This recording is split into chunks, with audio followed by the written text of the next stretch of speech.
Welcome to another episode of Out of the System. We are still here at beautiful Miami, Coconut Grove, Q4 Mastermind. I have the honor and the pleasure to be here with David.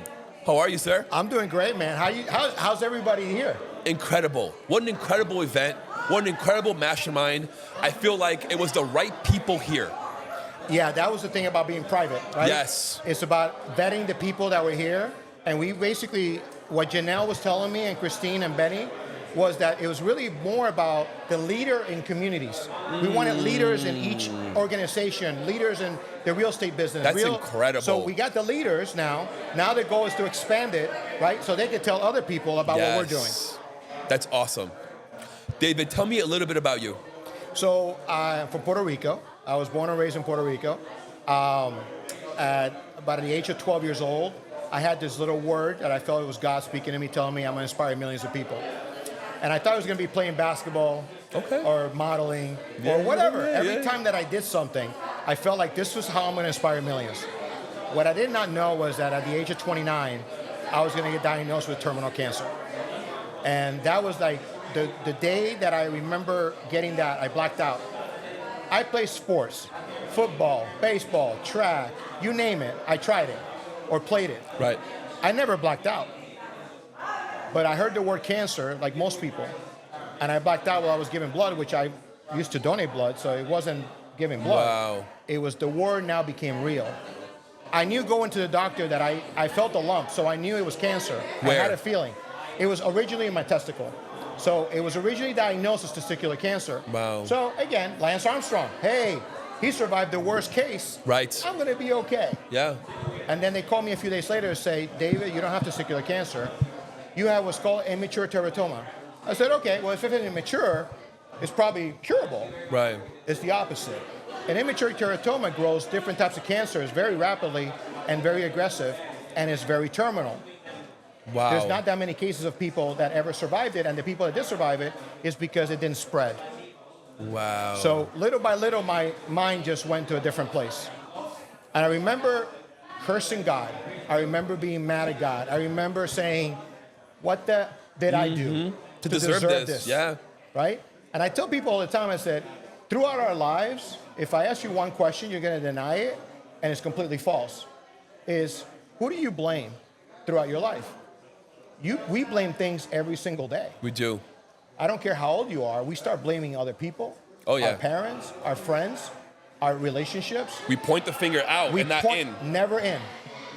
So I blamed God at that moment. The difference was that God spoke back and said, you can curse me out, you can blame me, you can say whatever you want to say, but at least you're talking to me. And I tell you, that was my kneel down moment.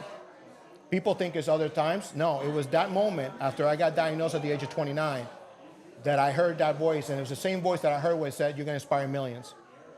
Those 2 years became my preparation. Wow. Those 2 years was what God was preparing me. So I was a speaker, but I wasn't speaking. I went back to speaking. I used to do events. I wasn't doing events. I started doing events. I started using my own gyms that I was running. I was a manager of health clubs my whole life. I was a healthy guy, man, long hair, shredded. I was on billboards. I got a chance to do calendars and model and fashion shows for over 10 years. Wow. But I get this diagnosis and I'm like, okay, but I started doing the things that I forgot that I was good at, that I should have been doing the whole time. Started doing that, and at the same time, God's kind of telling me like, hey, you're going to go through something worse. I just had surgery that time. The surgery was removed. They said there was nothing left. It was encapsulated. But then 2 years when it came back, I was prepared for the battle because I had 2 years of preparation. Like if I would have had, the cancer would have spread the first time, I wouldn't have survived. Wow. The second time it came out, I had those 2 years of literally relying on God and saying, okay, I'm going to pray, I'm going to listen, I'm going to be obedient, and I'm going to be consistent on my next step. Let me stop you right there. Yeah. What made you listen? Because you could have stayed angry.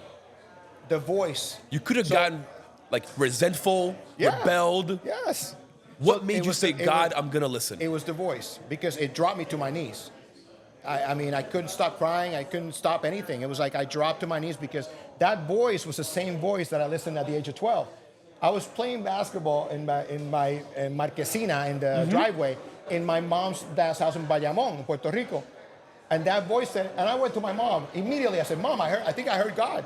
I'm going to inspire millions. My mom's like, sure, papito, sure, whatever you say. I went to the teachers at school and said, I'm going to inspire millions. The teacher, sure, David, whatever.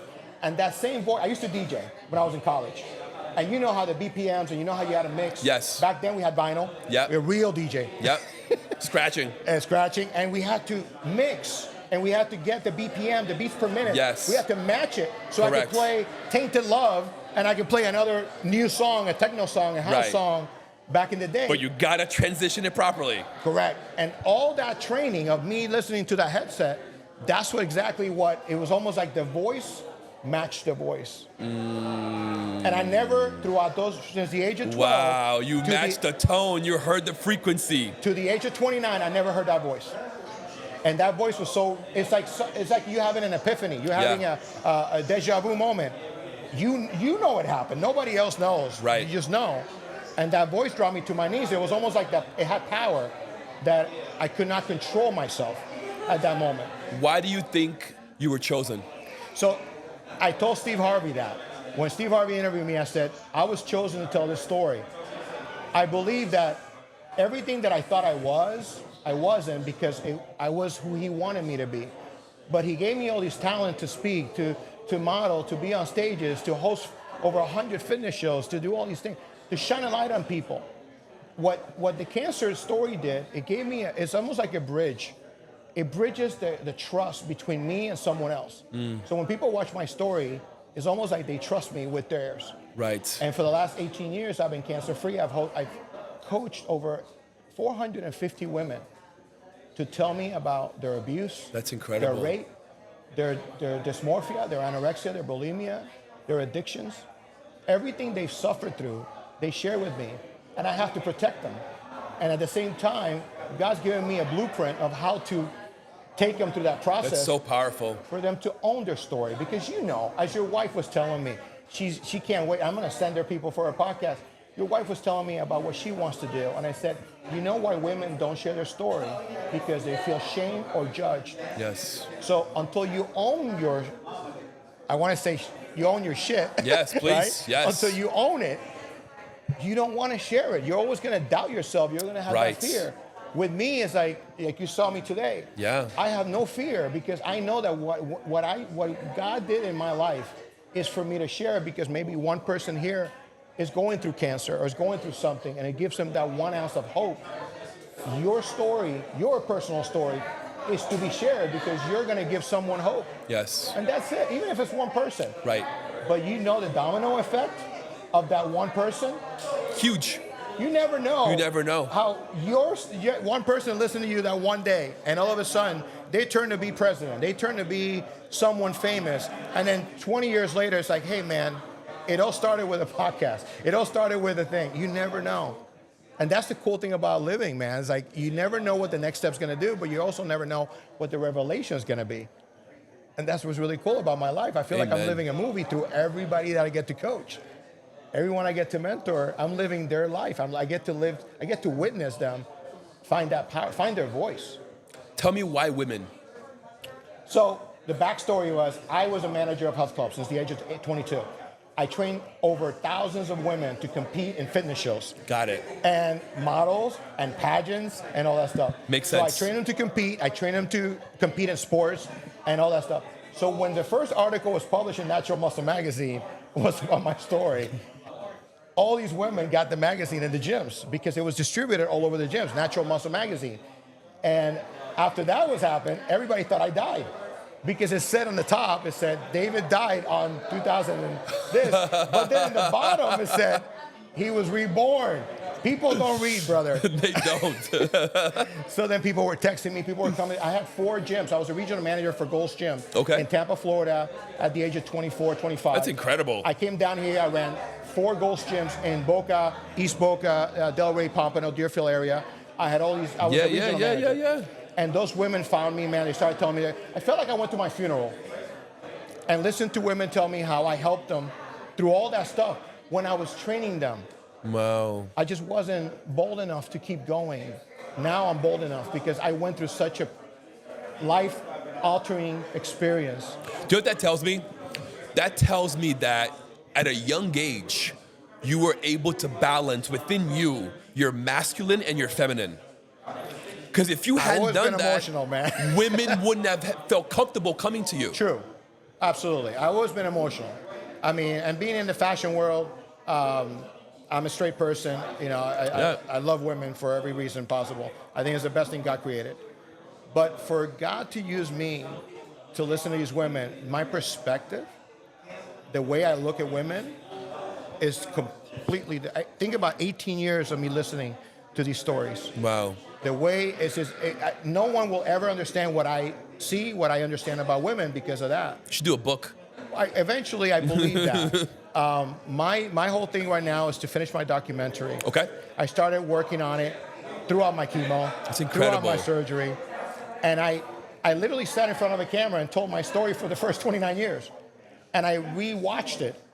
And when I watched it, God was giving me the questions for life coaching. So it was the mirror effect multiplied. That's awesome. Now, I got a minor in psychology, but my mom is a doctor. You're She's a really psychologist. good at seeing the signs. I am now. I wasn't. Okay. And that's why I believe that I had to have the type of cancer I had To see that it. stopped me completely from trying to do it on my own. Because I try to do it on my own. I try to fight it. I did injections of vitamin C. I did all the natural therapy. I did everything that I could, that the world was telling me, hey, you can be cured. Sure. I spent all my money. Gone. My parents spent money. Gone. And then eventually I ended up, after doing a fashion show, believe it or not, I modeled the first week of August in Orlando of 2006. 2 days later, I'm in the hospital room, in the emergency room, and they won't let me leave. Wow. Because I'm covered with cancer. And they gave me a death sentence. They said, we're going to give you the weekend, and we're going to start the morphine drip. And that's how the story kind of started. But at that moment, one doctor called. And long story short, after 98 chemotherapies, a 12-hour surgery. 98? 98, but these 98 were not normal 98s. This is a cocktail. They call it a cocktail, by the way. I don't know if you guys know about chemotherapy. They create cocktails. This was 4 chemos. I did 14 in 5 days per session, 7 times. Wow. So it was 98 total. December 31st, 2006 was my last chemotherapy. I went home that day and I just said to God, please, no more chemo. Please. 7 is the name of completion, the number of completion in the Bible. So I said, 7 is enough. 14 divided by 2 is 7. I said, I think this is it. I get the call the following week.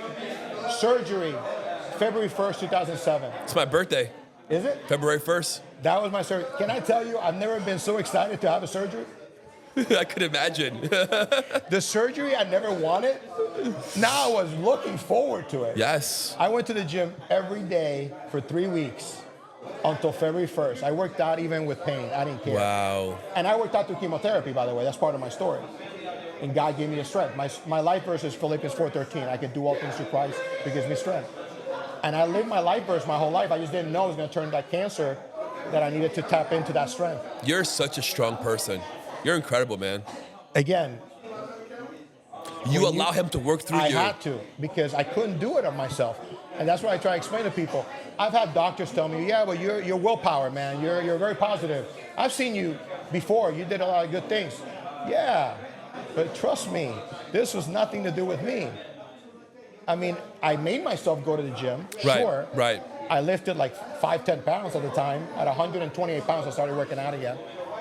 But it's nothing to do with me. And I said, again, when you let God's strength take over, you do things that are bigger than you ever expected. That's but incredible. you have to go through something in life so you acknowledge the spiritual part the of it. The pit and the peak. Correct. You won't acknowledge it unless you go through something bad. If you could do it yourself, it's not big enough. You know, it's like I tell kids all the time, if your dream can be accomplished by buying it, then it's not big enough dream. My dreams are so big, brother. If I told you, you blow your mind. Because you'd be like, how is that going to happen? I don't have the funds. I don't have the connections for some of these things, but I keep believing in them. It's going to happen. So what's my alternative? To give up? No. Like most people do. Most people give up right before the breakthrough. So again, it's got to happen. And all the people you're interviewing, you are giving them a voice. You are literally being like, you're a ship, you're a vessel, you're an instrument for every single person that's telling them your story, telling you their story. What a blessing that is. Because some of these people have never shared it, huh? Right? 100%. How do they feel when they're done? Oh my God. Thank you so much for allowing me to share and open up, and you providing me this time to really reflect on my life. I've heard it so many times. You opened up the life of possibility that they never expected. You did. I'm just telling you from what I heard, from what I've seen. Thank you. You're opening up a door or a window, or whatever you want to call it, to their possibility. Now, because you're interviewed, because you engage, because you're empathetic, because you listen to them, because you push them to share, you opened up a window of possibilities. And because of that, hopefully now they start believing. So that's a mic drop right there. Thank you for the job you're doing. Thank you, to these David. people. And keep doing it. I will. It ain't about us. It ain't about me. It ain't about you. It's about the next person. All right, let's schedule a day for you to come to my studio. Sure. So we'll talk for 2 hours long. Amen. Because you are incredible. Amen. Thank you, David. I appreciate you so much. God bless Let you, everyone know where they can find you. DavidGandel360.com or David Octavio Gandel on all social media platforms. I'll make sure I send everything to him and his wife, because I know his wife is the one like behind the scenes. And yeah, man, it's been a pleasure meeting your wife. It's been a pleasure meeting you. And I'm going to pray that more and more people are able to come to you. Thank you, David. You're giving them, right back at you. You're going to keep giving them that possibility, man. Amen. Thank you, sir. God bless you, my friend. God bless you, my Take friend. care. I appreciate you. Guys, incredible. Go follow David. If you're someone that you are going through cancer, reach out to David. He can help you. He can guide you. Like, subscribe, hit that bell notification, and we'll see you guys next time.